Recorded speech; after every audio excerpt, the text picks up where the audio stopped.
Bonjour à toutes, bonjour à tous. Alors d'abord, merci beaucoup pour votre présence samedi après-midi lors des petits ateliers de construction du projet écologiste et citoyen. Alors, avec ce petit tutoriel, j'aimerais vous présenter deux outils qui vont nous aider pour la réalisation des synthèses des ateliers. Alors le premier outil, c'est un outil qui permet de construire des visuels comme celui que j'ai réalisé pour la présentation des ateliers. C'est un outil qui permet de construire ce qu'on appelait il y a quelque temps des logigrammes et qui permet de connecter des idées, par exemple mieux vivre à Rambouillet, avec des sous-idées qui en découlent. Alors aujourd'hui on appelle ça des cartes heuristiques ou des cartes mentales, mais c'est exactement le même principe que ce que les gestionnaires de projets connaissent depuis très longtemps sous le terme de logigramme. Ça permet d'ordonnancer des idées, de les lier entre elles. Alors, ça c'est pour le premier outil, qui est un outil très synthétique, très visuel, mais qui ne permet pas d'entrer dans le détail. Et donc, je vous présenterai ensuite un deuxième outil collaboratif qui permet de générer des textes, donc avec le niveau de détail qu'on souhaite. On peut aller vraiment très loin à ce niveau-là, puisqu'il s'agit simplement d'écrire un texte à plusieurs, chacun apportant sa contribution. Alors dans un premier temps, je vais vous présenter un outil en ligne extrêmement simple qui permet de créer des graphiques comme celui-ci. Alors c'est pas l'outil que j'ai utilisé pour faire celui-là, parce que l'outil que j'ai utilisé ici est un petit peu compliqué à mettre en œuvre rapidement. Alors l'outil que je souhaitais vous proposer s'appelle FraMindMap. Donc je le saisis, il est disponible en ligne, FraMindMap, voilà. Ici comme carte mentale. Et donc pour créer une carte, il suffit de cliquer sur le gros bouton qui se trouve ici, créer une carte mentale. Apparaît alors un plan de travail, un espace de travail, avec au centre l'idée principale qu'on souhaite développer.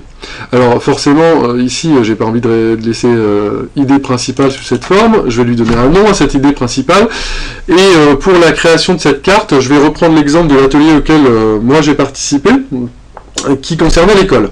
Alors on va donner un nom à cette idée, par exemple, je sais pas, une école moderne et agréable pour toutes et tous. Voilà, ça fait un peu un titre à rallonge, mais c'est vraiment juste pour l'exemple.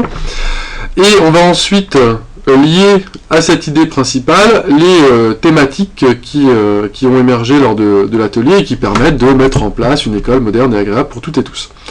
Donc ça c'est la première chose à faire, c'est de prendre le petit rond qui se trouve ici, en cliquant dessus avec la souris, en gardant la souris appuyée, et je le déplace, et là apparaît un lien, et lorsque je relâche la souris, le logiciel me permet de donner un nom à la nouvelle idée qui est liée directement à l'idée centrale qui se trouve ici d'une école moderne et agréable pour toutes et tous.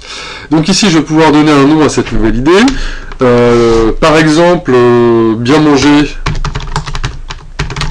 à la cantine, c'est un thème qu'on a un peu abordé et développé lors de l'atelier. Alors à chaque fois que je clique n'importe où sur le plan de travail, en gardant la souris appuyée, je peux déplacer le plan de travail de manière à avoir plus de place et à travailler de manière confortable. Et là c'est pareil, on a des petits là on a des petits outils qui se trouvent ici, un outil pour zoomer, pour dézoomer, et puis pour contrôler la taille de la police, la couleur, etc.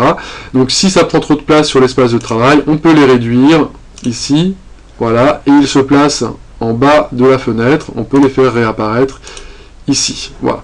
Donc bien manger à la cantine se décline aussi en différentes idées, donc c'est très simple, hein, il suffit vraiment de reprendre le point rouge et de tirer, donc voilà, une nouvelle idée, qui était par exemple proposer des menus bio, évidemment.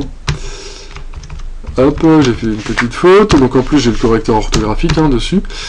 Proposer.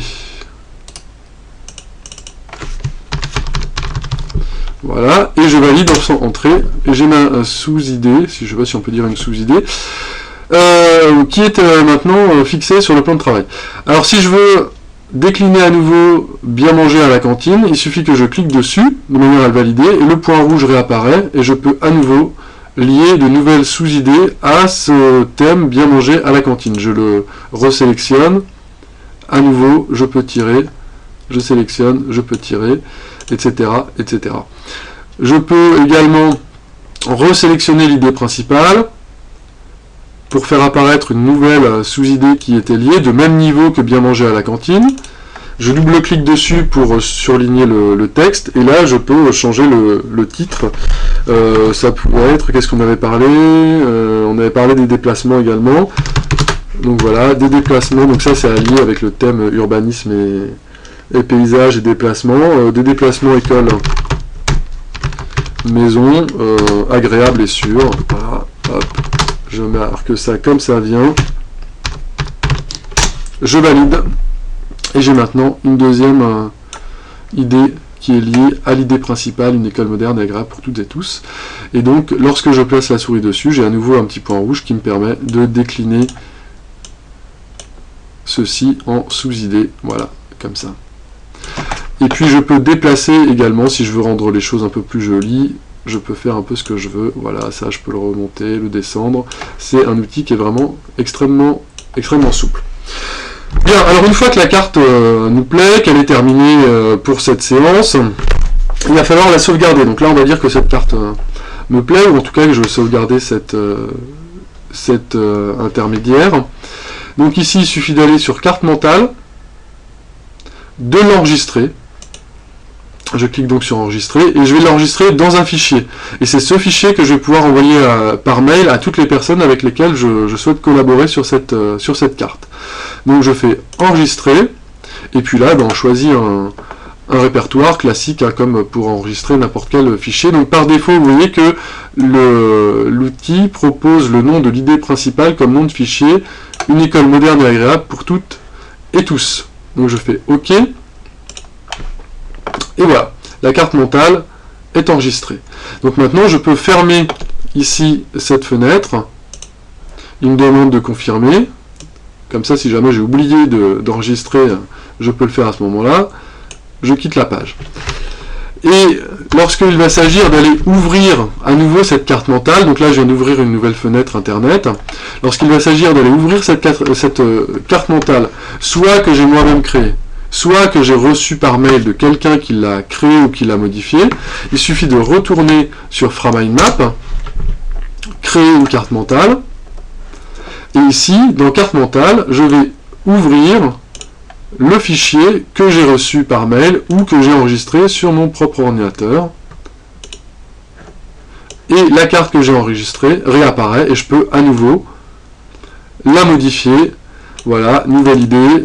Qu'est-ce qu'on avait? On avait amélioré le périscolaire.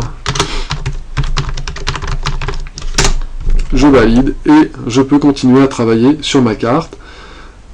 Je peux à nouveau l'enregistrer, je peux également l'exporter comme image, si je veux la travailler, l'insérer dans un diaporama, etc., etc. Donc voilà, ça c'est le premier outil que je voulais vous présenter, ça permet de construire des choses extrêmement synthétiques. Le deuxième outil que je souhaitais vous présenter, c'est un traitement de texte collaboratif. Donc là je vais fermer la carte. Et cet outil s'appelle Framapad. Donc,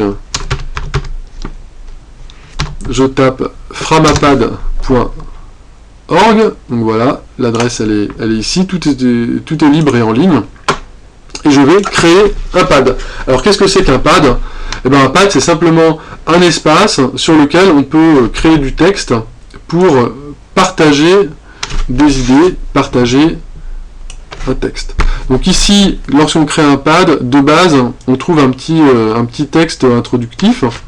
Donc ça, vous pourrez le lire tranquillement. Moi, je l'enlève parce que ça ne nous intéresse pas. Et ici, je vais pouvoir détailler les idées que j'ai mis de manière graphique, que j'ai exposé de manière graphique dans la carte heuristique, la carte mentale. Donc là, voilà, je peux écrire patati patata, etc., etc. Voilà, je mets n'importe quoi. Et vous voyez qu'ici, le texte que j'ai écrit apparaît surligné en rose.